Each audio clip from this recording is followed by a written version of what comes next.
мен 30 күн бойы Instagram, TikTok, YouTube сияқты әлеуметтік желілерде дамуға мен челлендж қабылдадым.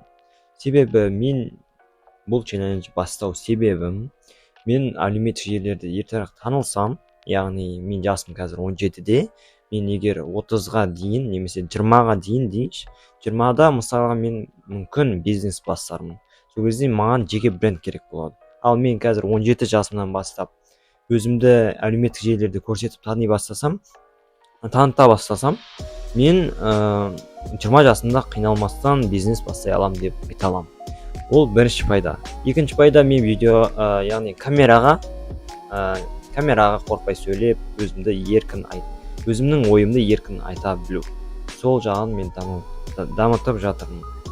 Алғашқы менің статистикам YouTube'да даму қиын болса да, менде статистика жаман емес, ал TikTok пока что статистика жаман болып тұр. Instagram бұрынға қарағанда нашарлап қалды.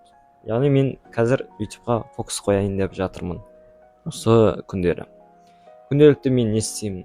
Мен күнделікті таңда тұрамын, өзімнің рутинамды істеп болған соң ағылшын оқимын, және сол білім алғаннан кейін мен YouTube түсіруді бастаймын. Примерно 1 сағат, 2 сағаттарда мен бірнеше видео түсірем. Оны сосын время қойып қоям, яғни жоспарлап қоям, осындай уақытта шығады деген сияқты. Ол алдағы уақытта шығады. Ал мен күнде түсірем, ол алдағы уақыттарында шығады.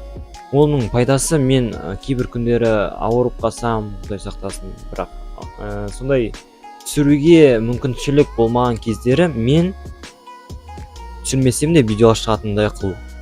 Бұл өте керек фишкалардың бірі, яғни егер сен өзің жеке брендіңді дамытуды бастасаң. Және мен менде қазір қандай қиындықтар болып жатыр? Менде қазір статистика қарап, мен көңіл күйім түседі. Бірақ мен түсінем, ол бастапқы кездер болады. Сол үшін мен көңіл күйім түсірмей қазір бастаймын деп шешім қабылдадым. Және менде тағы да бір қиындық, ол менде қиындық болып жатқан жоқ пока что. Өйткені менде бәрі пока что нормально, еш нәрсе қабаттасып жатқан жоқ. Бірақ оқу кезінде мен пассивный боламын ба деп ойладым. Сол үшін қазір демалыс кезде көбірек видеолар түсіріп, алдағы уақытта шығатын болу керек.